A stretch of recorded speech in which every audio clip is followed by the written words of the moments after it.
गुरवे गौरचन्द्राय राधिकाय तदालये कृष्णाय कृष्णभक्ताय तद्भक्ताय नमो नमः। वाञ्छाकल्पतरुभ्यश्च कृपा सिन्धुभ्य एव च पतितानां पावनेभ्यो वैष्णवेभ्यो नमो नमः। पतितपावन परम करुणामय परम आराध्यतम श्री गुरुपाद पद्म नित्यलीला प्रविष्ट विष्णुपाद परमहंस परिव्राजकाचार्य अष्टोत्तर शत श्री श्रीमद् शिल भक्ति वल्लभ तीर्थ गोस्वामी गुरु महाराज जी के श्री अभय चरणारविंद में साष्टांग दंडवत प्रणाम करते हुए उनकी हेतु की कृपा प्रार्थना करता हूँ। परम आराध्यतम शिक्षा गुरुपाद पद्म नित्यलीला प्रविष्ट विष्णुपाद परमहंस शिला भक्ति विज्ञान भारती गोस्वामी महाराज जी के पाद पद्म में साष्टांग दंडवत प्रणाम करते हुए हेतु की कृपा प्रार्थना। हरि बोल।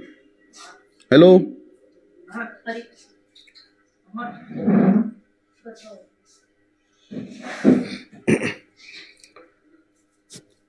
इति दृक्स्वलीला भीरानंद कुंडे स्वघोषम निमजंतम आख्यापयंतम तदीयसितज्ञेषु भक्तैर्जितत्वं पुनः प्रेमतस्तम शतावृत्ति बंदे। एक बार नहीं, दो बार नहीं, शत बार सत्यव्रत मुनि उन मनोहर लीलाधारी बाल गोपाल को नमस्कार कर रहे हैं, नमन कर रहे हैं। भगवान को नमस्कार करने के लिए नमस्कार का अर्थ हम लोगों को समझना पड़ेगा। नमस्कार का अर्थ होता है समर्पण। समर्पण होके ही नमस्कार होता है। नमः जो हमारा उद्दिष्ट वस्तु है उनके प्रति अत्यंत सम्मान, अत्यंत पूजनीय, अत्यंत सम्माननीय। ए बच्चे इनको बोलो यहाँ पटाते मत कथा हो गई।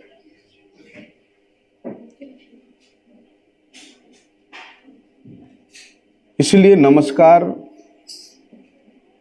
किस प्रकार से किया जाना चाहिए वो हम लोगों को सीखना चाहिए। स्तुति किस प्रकार से करना चाहिए वो हम लोगों को सीखना चाहिए। प्रार्थना किस प्रकार से करना चाहिए वो भी हम लोगों को जानना चाहिए। भगवान के सम्मुख नमन करने से ही नमस्कार नहीं होता है। भगवान के सम्मुख स्तव स्तुति पाठ करने से ही वास्तविक स्तुति पाठ नहीं होता है। हमारे हृदयगत भाव क्या है, हम अपने हृदय से भगवान के प्रति कितना समर्पित है, ये विचारणीय विषय है। इसलिए इन सब भक्ति के क्रियाओं को यदि हम लोगों को जानना है क्या, प्रत्येक मनुष्य का सबसे पहला शिक्षा यही होना चाहिए।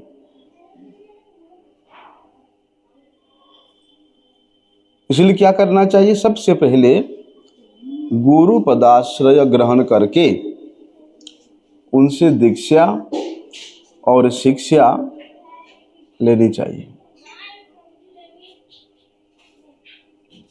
आदौ गुरु पदाश्रय, क्योंकि गुरु पदाश्रय किए बिगर भगवान का पदाश्रय कोई नहीं कर सकता, भगवान का अर्चन कोई नहीं कर सकता, भगवान का सेवन कोई नहीं कर सकता है। और भगवान स्वयं इस बात को कहते हैं कि ततश्चैव ममार्चनम, उसके बाद ही मेरा अर्चन अर्थात मेरा भजन, मेरा साधन, मेरा सेवा प्रारंभ होता है। इसलिए इन साधु जनों के चरित्रों का अनुसरण करना, उनके सिद्धांत के अनुसार शिक्षा ग्रहण करना, शिक्षित होना, सिद्धांतविद शिक्षितः, जो सिद्धांतविद है वास्तव में वो शिक्षक है, और ऐसे शिक्षक के पास ही शिक्षा ग्रहण करनी चाहिए। इसलिए हमारे गुरुजनों ने, महाजनों ने, वैष्णव जनों ने जो सर्वोत्तम सिद्धांत को स्थापन किया, उन सिद्धांत में अपने आप को खरे उतरना पड़ेगा। ना जी ना, गौड़िया मठ में तो बड़े सिद्धांत की बात करते हैं, बड़े नियम है, बड़े निष्ठा है, वहाँ हम लोग पालन नहीं कर पाएंगे, इसलिए वहाँ नहीं जाएंगे। जहाँ कोई नियम नहीं है,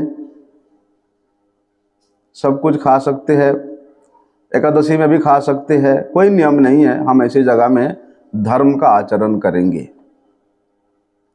लेकिन कल हम लोगों ने श्रवण किया था कि उत्पाता यैव कल्पते, वो केवल उत्पात है। शास्त्र के निर्दिष्ट सिद्धांत को छोड़ करके, वेद विहित विधान को छोड़ करके जो धर्म का अनुष्ठान है, जो भक्ति क्रिया का अनुष्ठान है, वो उत्पात है। उससे जीव का कल्याण नहीं होगा, अमंगल ही होगा। इसलिए सबसे पहले क्या करना चाहिए? गुरु पदाश्रय ग्रहण करके उनसे दीक्षा और शिक्षा लेने के उपरांत उन साधु जनों के सर्वश्रेष्ठ सिद्धांत में अपने आप को खरे उतरना पड़ेगा और उनके शिक्षा को हम लोगों को ग्रहण करना पड़ेगा। यदि अपने जीवन को उस प्रकार ब्रजवासियों के मापी, जिनका जीवन ही कृष्णमय है, जिनके सांस सांस में कृष्ण है, जिनके पग पग में कृष्ण है, जिनके हर दृष्टि पे कृष्ण है, जिनके हर क्रिया पे कृष्ण है, यदि इस प्रकार कृष्णमय अपने जीवन को बनाना चाहते हैं तो उसके लिए भगवान के धाम में वास करना पड़ेगा, श्री कृष्ण तीर्थों का आश्रय ग्रहण करना पड़ेगा। क्योंकि इन धामवासी जनों के एक ही कर्तव्य होता है, धाम के महिमा को गान करना, धाम के पवित्रता को बजाय रखना, धाम के विधि के अनुसार अपने जीवन शैली को चलाना। जिस प्रकार गोकुलवासी, गोकुल धाम, भगवान उस गोकुलवासियों के रहन सहन से, उनके एक एक पल के सद्व्यवहार से इतना रिझ गए कि हमेशा उन गोकुलवासियों के चिंतन में ही लगे रहते हैं कि इन गोकुलवासियों ने मेरे लिए क्या नहीं किया। यद धर्मार्थ सुहृत प्रियात्वतनय प्राणास्वयास्तत्कृते, अपने धन जन गृह परिवार पुत्र सब कुछ केवल मेरे निमित्त नियोजित किया। एक बार भी नहीं सोचा कि यदि कन्हैया सब माखन चोरी करके खा जाएगा तो मेरे पुत्र का क्या होगा, एक बार भी नहीं सोचा। भले ही वे माखन को बड़े प्यार से बनाती है और बड़े प्यार से ऐसी जगह में टांग के रखती है जहां पर कृष्ण का हाथ पहुंच जाएगा।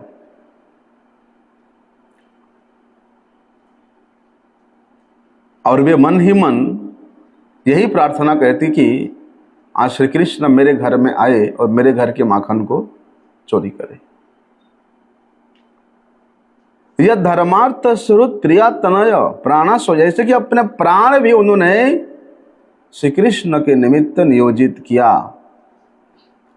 इसलिए इस प्रकार यदि कृष्ण गत प्राण, कृष्णमय प्राण, कृष्ण सेवागत प्राण अपना को बनाना चाहते हैं तो उसके लिए भैया श्री कृष्ण के लीला स्थलियों में, उन लीला स्थलियों के निवासियों के अनुगत्य में रह करके जीवन को बिताना पड़ेगा। उद्देश्य से क्या है? कृष्ण तीर्थ में निवास करने का उद्देश्य है कि अपनी सभी प्रकार के भोग के इच्छाओं को परिपूर्ण रूप से त्याग करना और केवल श्री कृष्ण के प्रसन्नता के निमित्त प्रत्येक क्रिया करना। इसलिए इस प्रकार का यदि जीवन यापन हम लोग अपने जीवन में कर सके तो जे दिन गृह भजन देखी गृह ते गोलोक भाय, उसी दिन तो अपना घर कहीं भी हो वो गोलोक ही है, वो धाम ही है, वो तीर्थ ही है। और ऐसे भजन परायण भले ही वे गृहस्थ क्यों ना हो, जो अपने समस्त कर्म काम्य वस्तुओं को भगवान की सेवा के निमित्त अर्पण कर दिया है, भगवान उसके घर में, उसके हृदय में नित्य विराजमान रहते हैं। वही तीर्थ स्वरूप है। इसलिए संसार में जीवन निर्वाह करने के लिए जितना एक व्यक्ति को उपयोगी है, संसार निर्वाह करने के लिए जितना अनुकूल व्यवस्था चाहिए, आनुकूल्यस्य संकल्प, उतना ही अनुकूल विषयों को, परिस्थितियों को ग्रहण करो, उपार्जन करो, संग्रह करो, उससे अधिक नहीं। इसलिए भक्ति के लिए हमारे गुरुजनों ने जो व्रत इत्यादि वर्णन किया है, श्री कृष्ण जन्माष्टमी, राधाष्टमी, गौर पूर्णिमा, राम एकादशी व्रत, इन सब व्रतों को अत्यंत निष्ठा के साथ पालन करना पड़ेगा और वैष्णव मात्र को सम्मान देना पड़ेगा, उनके प्रति शरणागत भाव प्रकाश करना पड़ेगा, क्योंकि वैष्णव तदीय वस्तु है। गौ, ब्राह्मण, गंगा, तुलसी और साधु, ये 5 तदीय वस्तु है। इनके प्रति अत्यंत सम्मान प्रदर्शन करना पड़ेगा। तो कल हम लोगों ने श्रवण किया, यदि इस प्रकार कोई साधक अपने जीवन को भगवतमय बना लेता है तो भगवान उसके अधीन हो जाते हैं। श्री कृष्ण उन ब्रजवासियों को ऐसे अनेकानेक मधुराति मधुर लीलाओं के द्वारा आनंद के सागर में डुबो रहे, सराबोर कर रहे हैं। स्वघोषम निमज्जन्तम आख्यापयन्तम, वो जो गोकुल है, वो जो घोष पल्ली है, आभीर पल्ली है, वो भगवान के स्वयं का घर है, स्वयं का पल्ली है।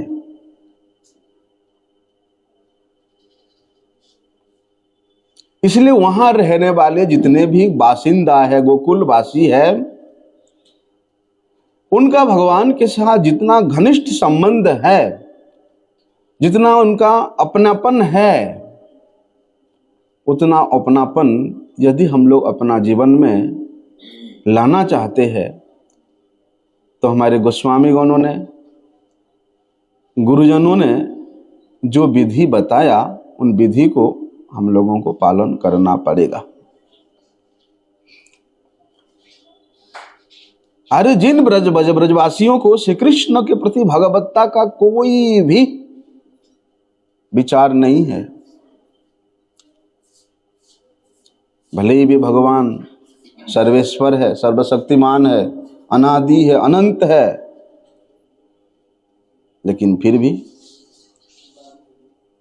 भी वे ब्रजवासियों को क्या दिखा रहे हैं कि हे मेरे प्रिय ब्रजवासी, मैं हमेशा तुम सबके अधीन हूं,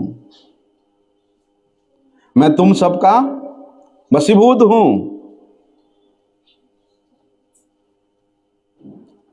ब्रजवासियों को बताने के लिए नहीं, बोलते हैं कि जो चतुसन है, क्या उनमें भक्ति नहीं था?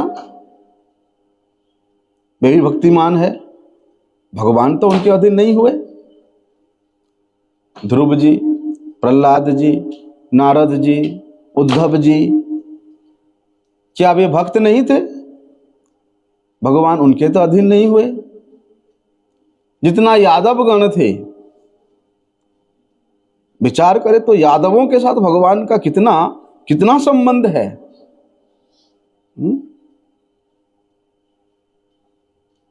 लेकिन वे उनके अधीन नहीं थे।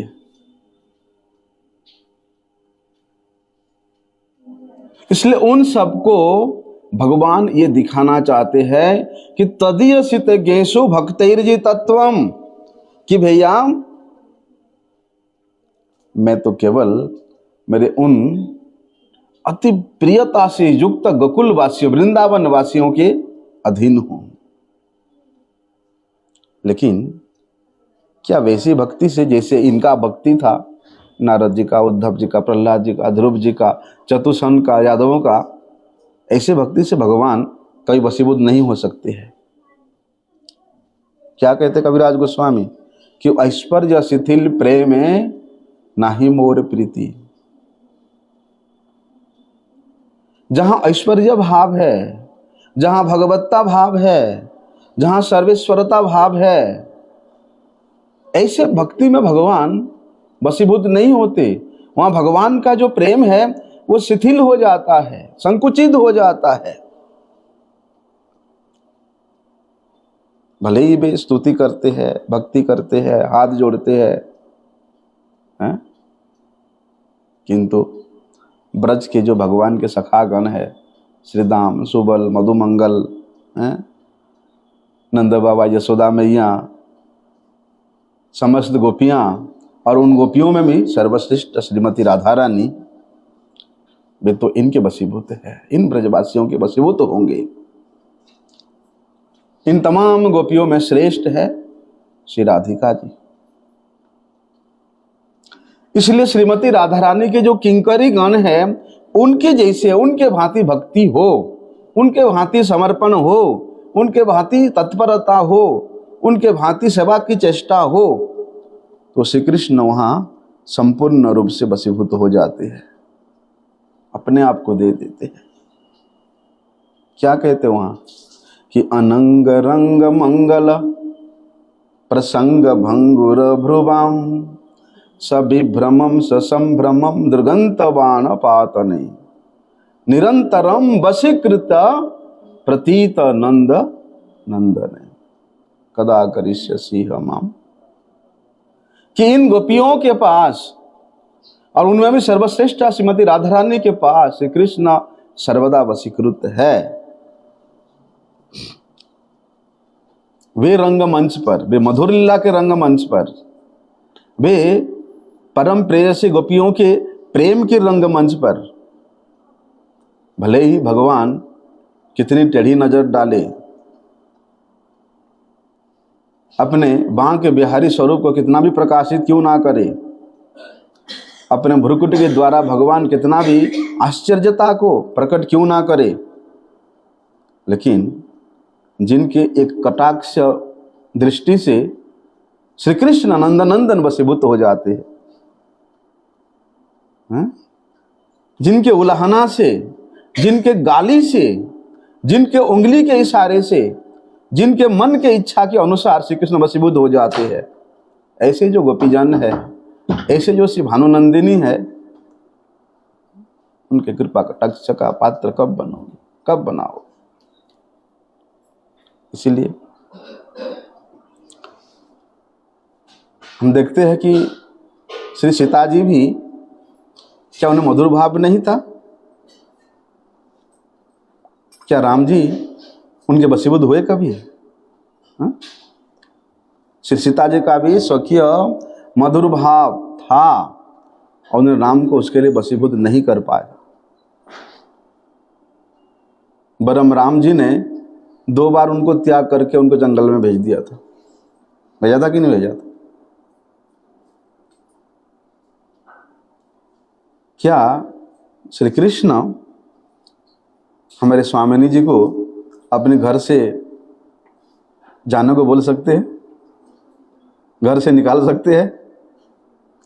वैसे तो स्वामिनी जी उनके घर में रहते ही नहीं थे, और स्वामिनी जी से मिलने के लिए किसी ना किसी बहाना बना करके ये चतुर शिरोमणि वहां पहुंच ही जाते थे।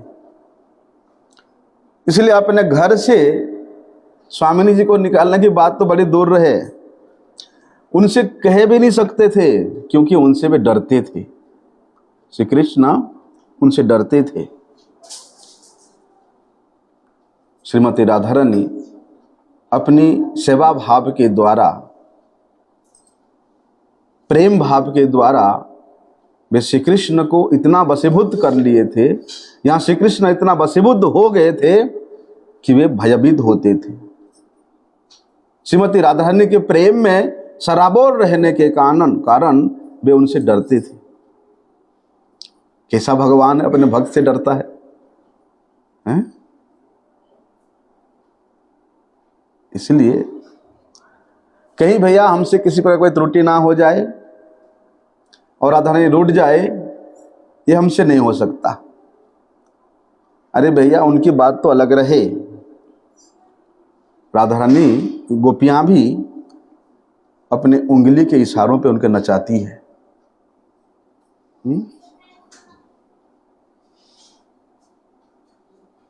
छाछ के लोभ से नाचते हैं कन्हैया, छचिया बर छाछ पे नाच नचावे, लड्डू दिखा करके नाच नचावे, गान गवावे। इसलिए गीत गोविंद में एक बड़े सुंदर पद आता है। हम लोग बाल्य लीला का कथा श्रवण कर रहे हैं, लेकिन जब श्री कृष्ण के वशीभूतता का प्रसंग आया है तो वहाँ थोड़ा सा वर्णन है कि स्मरग लखंडनम मम शिरसि मंडनम देहि पद पल्लव। अरे भैया श्रीमती राधा रानी की बात तो छोड़ो, श्रीमती राधा रानी की जो अनुगत सहचरियां है, मंजरी गण है, रूप मंजरी है, रति मंजरी है, हैं? वे जब श्रीमती राधा रानी के आदेश के अनुसार श्याम सुंदर की सभा के लिए प्रस्तुत होती है,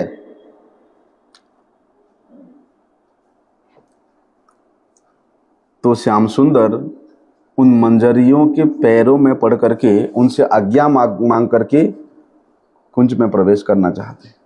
और बताओ कैसे शरणागत, कैसे अधीन उन गोपियों के चरणों में पड़ करके उनसे अनुनय विनय करते हैं कि मुझे कुंज में प्रवेश करने दो।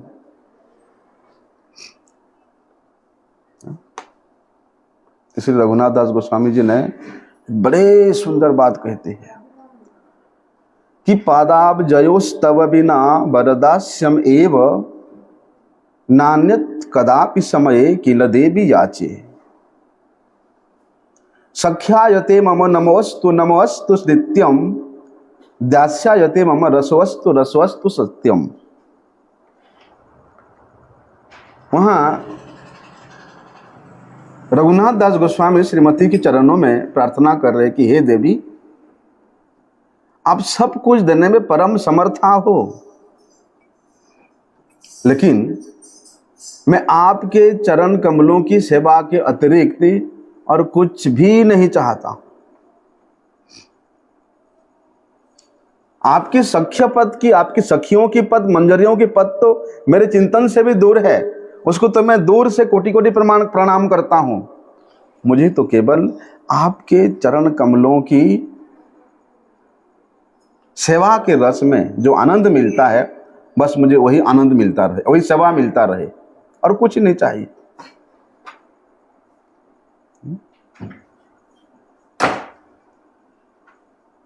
क्यों? क्योंकि इन गोपियों के बस में श्याम सुंदर है, इन गोपियों के अनुगत में श्याम सुंदर है।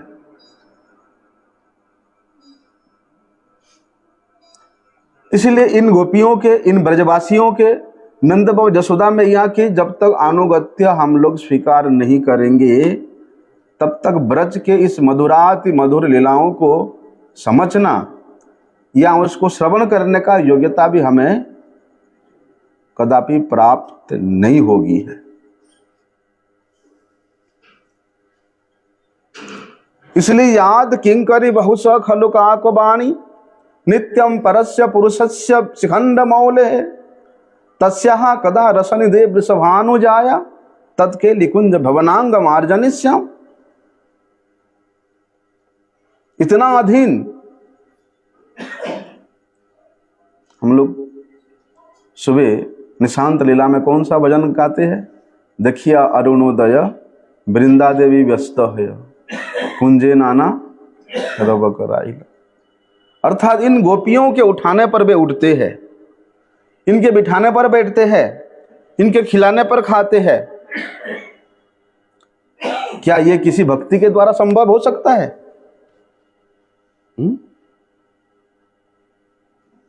किसी साधना के द्वारा संभव हो सकता है?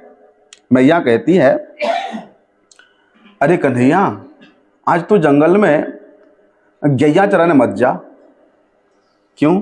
क्यों मैया? क्योंकि लाला आज तेरा जन्म दिवस है, आज तेरा जन्मदिन है। लेकिन मैया का कहना न मानकर बड़े उत्साहपूर्वक कन्हैया गोचारण करने जाते हैं। क्यों जाते हैं भैया? मैया ने मना किया, लेकिन फिर भी जाते हैं। मैया सोचती है, वन में ऐसा क्या वस्तु है, वन में ऐसा क्या आकर्षण है जो श्री कृष्ण वन में जा रहे हैं। वन में इन सखाओं के साथ, सखियों के साथ, गोपियों के साथ वे वहां स्वच्छंद विहार करते, स्वच्छंद खेला करते हैं। राधा कुंड सुमिलन विकार आदि विभूषण। राधा कुंड में, सूर्य कुंड में, कुसुम सरोवर में, वहां छुप छुप करके उनका मिलन होता है, खेलन होता है। इसी प्रकार वात्सल्य रस में भी जो उन्नत रस के गोपियां हैं, बोलते वो वात्सल्य रस में भी मधुर रस है, जो कि उस वात्सल्य रस को भी अपने में क्रोडीभूत करके वे श्री कृष्ण को वात्सल्य रस का भी आस्वादन कराती है। सखाओं के साथ गौवें चराना, कीड़ा करना, भले ही ये गौण है, लेकिन विशेष रूप से उन मधुर रसाश्रित, उन ब्रजवासीन गोपियों के साथ उनका जो विहार करना ये मुख्य है। इसलिए कविराज गोस्वामी जी ने चैतन्य चरितामृत में सखियों के बिना कृष्ण लीला का विस्तार का कोई संभावना नहीं, ऐसा वर्णन करते। राधा कृष्ण लीला यही अति गूढ़ दास्य वात्सल्यादि भावे ना होए गोचर। राधा कृष्ण का ये जो कुंज लीला है ये इतना गूढ़ है, अत्यंत गूढ़ है, जो कि दास्य रस के भक्तों के लिए, सख्य रस के भक्तों के लिए और वात्सल्य रस के भक्तों के लिए ये अगोचर है। केवल और केवल ये ब्रजांगनाओं से ही भगवान उस निगूढ़ लीला में प्रवेश करते हैं और इन ब्रजांगनाओं का ही उस निगूढ़ लीला में प्रवेश का अधिकार है। शिव जी का भी इच्छा हुआ था, लेकिन बिना गोपी भाव के उस लीला में प्रवेश शिव जी को भी नहीं मिला था, क्योंकि इन्हीं ब्रजांगनाओं से ही विशेष रूप से इस लीला का विस्तार होता है और श्री कृष्ण स्वयं इस लीला का आस्वादन कराते हुए इन ब्रजवासियों को भी उसका आस्वादन कराते हैं। इसलिए उनके सिवा यहाँ और किसी का भी प्रवेश नहीं है। कैसी ब्रज रमणीय है, सोच के देखो हैं कि चुल्लू भर छाछ के लिए भी उन्होंने श्री हरि को नचाती है। कैसी उनकी महिमा है। एक बार भगवान शंकर महादेव जी वे देखते हैं कि मेरे जो आराध्य है वे ब्रज में प्रकट हुए हैं, तो उनके दर्शन करने तो जाना ही है। पधारे बाबा, भले बाबा ब्रज में पधारे कैलाश से और नंद महाराज के भवन के द्वार पर पहुंचे और बड़े ऊंचे स्वर से अलेख निरंजन, अलेख निरंजन बजाने लगे, डुम डुम डुम डुम डुम अपना डमरू। बाबा कैसे रे वेशभूषा है, बाघेम्बर पहने हुए, बाघ का चमड़ा का वस्त्र है, गले में हड्डियों का माला है, हाथ में पैर में और गले में सर्पों से आभूषित है, हाथ में त्रिशूल है, भयंकर जटाएं हैं और उनके पास में नंदीश्वर जो सांड है खड़ा है। भैया पूरे शरीर में भस्म लगाए हुए हैं और यशोदा जी तो देख करके एकदम से डर गई। बोलती बाबा भिक्षा चाहिए, जरा ठहरो मैं भिक्षा लेकर के आती हूँ। भोले बाबा कहते अरे मैया मैं तो बड़े दूर से कैलाश से आई हूँ और वो भी चल चल करके आई हूँ। जानती हो क्यों? तुम्हारे लाला को देखबे के काजिया, तुम्हारे लाला को देखना चाहता हूँ, उनका दर्शन करना चाहता हूँ। मैया क्या बोलती है, बाबा तुझे खाने के लिए जो चाहिए, पीने के लिए जो चाहिए तू बता दे, बस सब सामान लेके तू यहाँ से जा, चला जा यहाँ से। हाँ और सुनो, यहाँ जोर जोर से डमरू मत बजाया करो, मेरे लाल अभी सो रहा है, तुम्हारे डमरू की आवाज़ सुन करके वो जग जाएगा। बोले बाबा बोले अरे मैया मुझे तेरे ये आटा दाल खाने पीने का सामान नहीं चाहिए, सोना चांदी भी नहीं चाहिए, मुझे जो वस्तु चाहिए वो तो दे। बस एक बार तेरे लाला का मुझे दर्शन करा दे, बस मैं उसके लिए आया हूँ। बस मुझे यही भिक्षा चाहिए कि तू मुझे अपने लाला का दर्श करा दे। मैया कहती है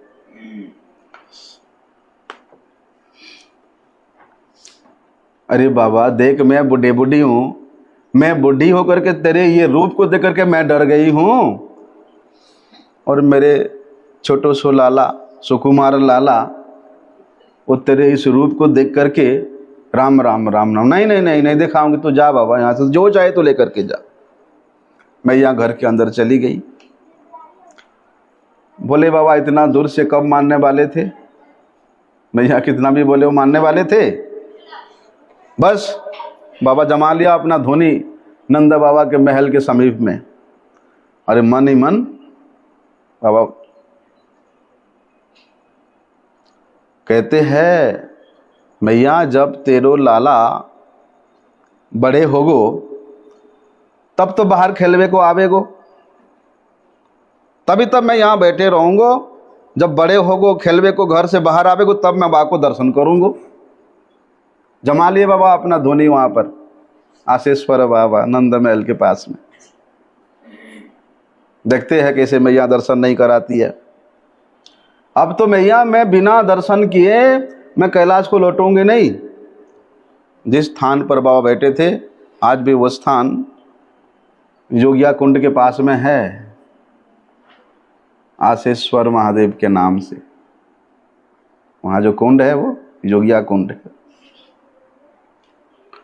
यशोदा मैया बाबा से वार्तालाप करके जब घर के अंदर घुसा तो देखती है लाला बड़ी जोर जोर से रो रहा है। मैया प्रयास करे लाला को चुप कराने के लिए, कितना भी प्रयास करे, लेकिन कन्हैया आज पता नहीं क्यों चुप होने का नाम ही नहीं ले रहा है। मैया ने अपनी सहेलियों को बोला कि अरे भैया तुम लोग आके इसको समझा बुझा देखो क्यों रो रहा है आज। एक गोपी जो यशोदा मैया से भी थोड़ा और बुजुर्ग थी, वो बोलती है अरे यशोदे, ये जो बाबा आया है, ये जोगी आया है तेरे लाला को देखवे के काजे, वो कोई साधारण जोगी नहीं है। जानती वो कैलाश से आया है, डमरू बजाता है, और उसे सुनकर तेरे लाला डर करके रो रहा है।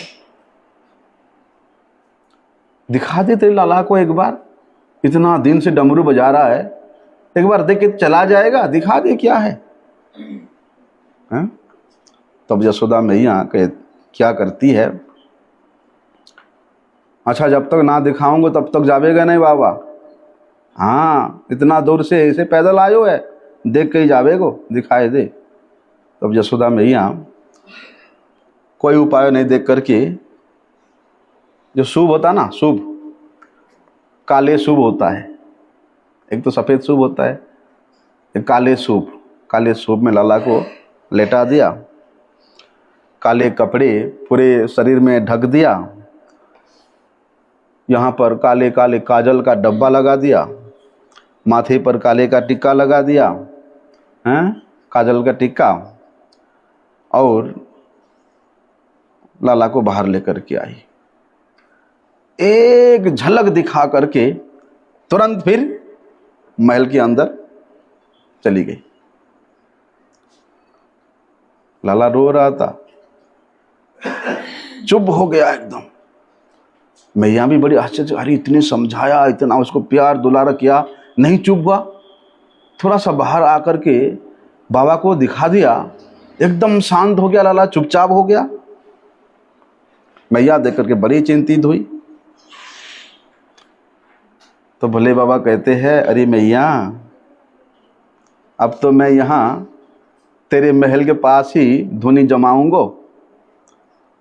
यदि तेरे लाला को कहूँ ते नज़र लग जावे, या ये तेरे लाला रोते रोते कभी बंद ना करे, तब मेरे पास ले आइयो। मैं वाके नज़र उतार दूंगो और वाके रोना भी बंद कर दूंगो। क्योंकि मैया मुझे झाड़नो आवे, नून होवे का, नून और रुई ते अच्छो मैं झाड़नो आवे, मैं सबरी बुरी नज़र को झाड़ दूंगो, तब तेरे लाला स्वस्थ हो जाएगो। इसलिए जब जब तेरे लाला रोवे मैया, तो इस जोगिया स्थान पे आकर के मुझे बुला लियो, जोगी को बुला लियो। वही भजन गीति में है ना, योगी चलो नंद भवन में, यशोमती मैया तुम्हें बुलावे। वाके लाला को नजर लगी है, तो पे राई और नून करवावे। रह रहे जोगी नंद भवन में, ब्रज में बास सदा तो कीजो। जब जब बाको लाला रोवे, तब तब दर्शन दीजो। जब जब कन्हैया रोवे तो तू दर्शन दे दियो बाबा, तू आ जाइयो, हमारे लाला का रोना बंद हो जाएगो। हैं? इस प्रकार वियोगी का भी जन्म सफल हो गया। एक बार, टाइम कितना हुआ, चलो आज थोड़ा लेट में शुरू हुआ था। यशोदा मैया अपने लाल को अपने गोद में सुला रही है ऐसे करके, और उसके पीठ पे से थपथपा करके उसको कहानी सुना रही है। कहानी था, बोलते एक राजा था, श्री कृष्ण हूँ भरे जा रहे। मैया बोलती है कन्हैया देख तू हूँ करेगा तब मैं तो एक कहानी सुनाऊंगा। तो मैया सुना रही है और श्री कृष्ण मैया के गोदी में लेटे लेटे हूँ कर रहे हैं। ठीक है, श्री कृष्ण हूँ भरते जा रहे थे। बोलते एक राजा था, उसका नाम था दशरथ। उसके 4 पुत्र थे।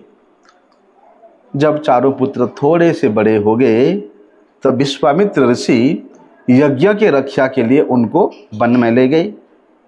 श्री कृष्ण कहते हूँ यज्ञ रक्षा होने के उपरांत विश्वामित्र जी उनको लेकर के मिथिला में पहुँचे। वहाँ महाराज जनक ने प्रतिज्ञा की थी कि जो धनुष पर प्रत्यांचा चढ़ा करके धनुष तोड़ेगा उसी के साथ अपनी पुत्री का विवाह करेंगे। श्री कृष्ण कहते हैं बोलते लाला दूर दूर देश से बहुत से राजा आए, लेकिन किसी ने भी उस धनुष पे प्रत्यांचा नहीं चढ़ा पाया, सब हार गए। अंत में राम ने उस धनुष को तोड़ा और सीता को विवाह करके ले आए। उसके बीच में श्री कृष्ण चले जा रहे हूँ करते जा रहे।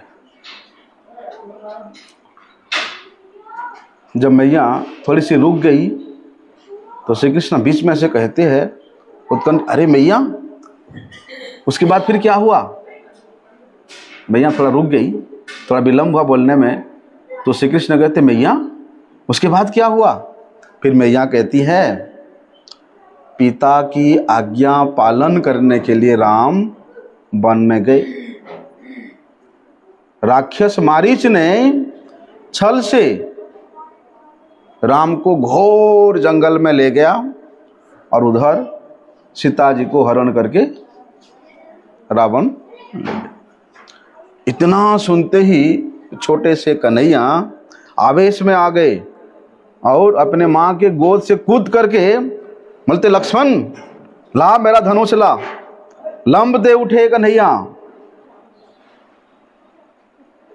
ये दृश्य रूप गोस्वामी जी ने अपने अंत हृदय में दर्शन किया था और रूप गोस्वामी जी ने ही इस लीला का वर्णन किया है। तो ऐसे परम मनोहारी लीलाओं के द्वारा जो बाल कृष्ण अपनी इन गोकुल वासियों को नित्य निरंतर आनंद के समुद्र में निमज्जित कराते रहते हैं, बोलते हैं उनको शत शतवार मैं प्रणाम करता हूँ। इति दृक् स्वलीला भीरानंद कुंडे स्वघोषम निमज्जंतम आख्या पयंतम तदीयसितज्ञेषु भक्तैर्जितत्वम।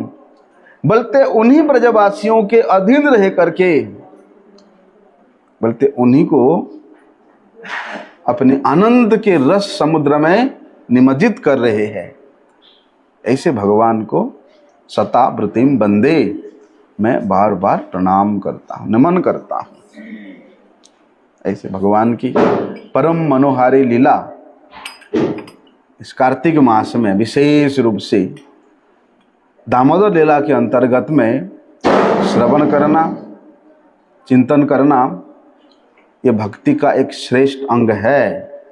भगवान बड़े बड़े तपस्वियों के द्वारा, बड़े बड़े त्यागियों के द्वारा, बड़े बड़े वैरागियों के द्वारा आकर्षित नहीं होते।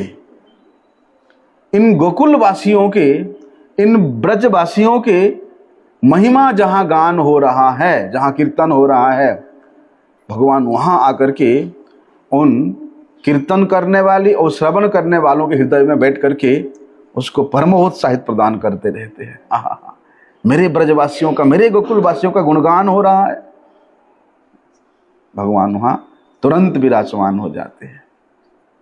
और इस कार्तिक महीना के अंदर में, ये कार्तिक महीना भगवान के इतना प्रिय है, बल्कि इस महीना में तो पल पल में, प्रत्येक क्षण में भगवान उस व्रतकारी के हृदय में निवास करते हैं।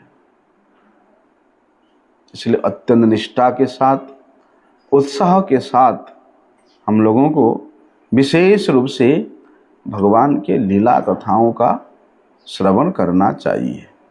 आगे का विषय कल श्रवण करते हैं। वांछा कल्पतरुभ्यश्च कृपा सिंधुभ्यैव च पतितानं पावनेभ्यो वैष्णवेभ्यो नमो नमः।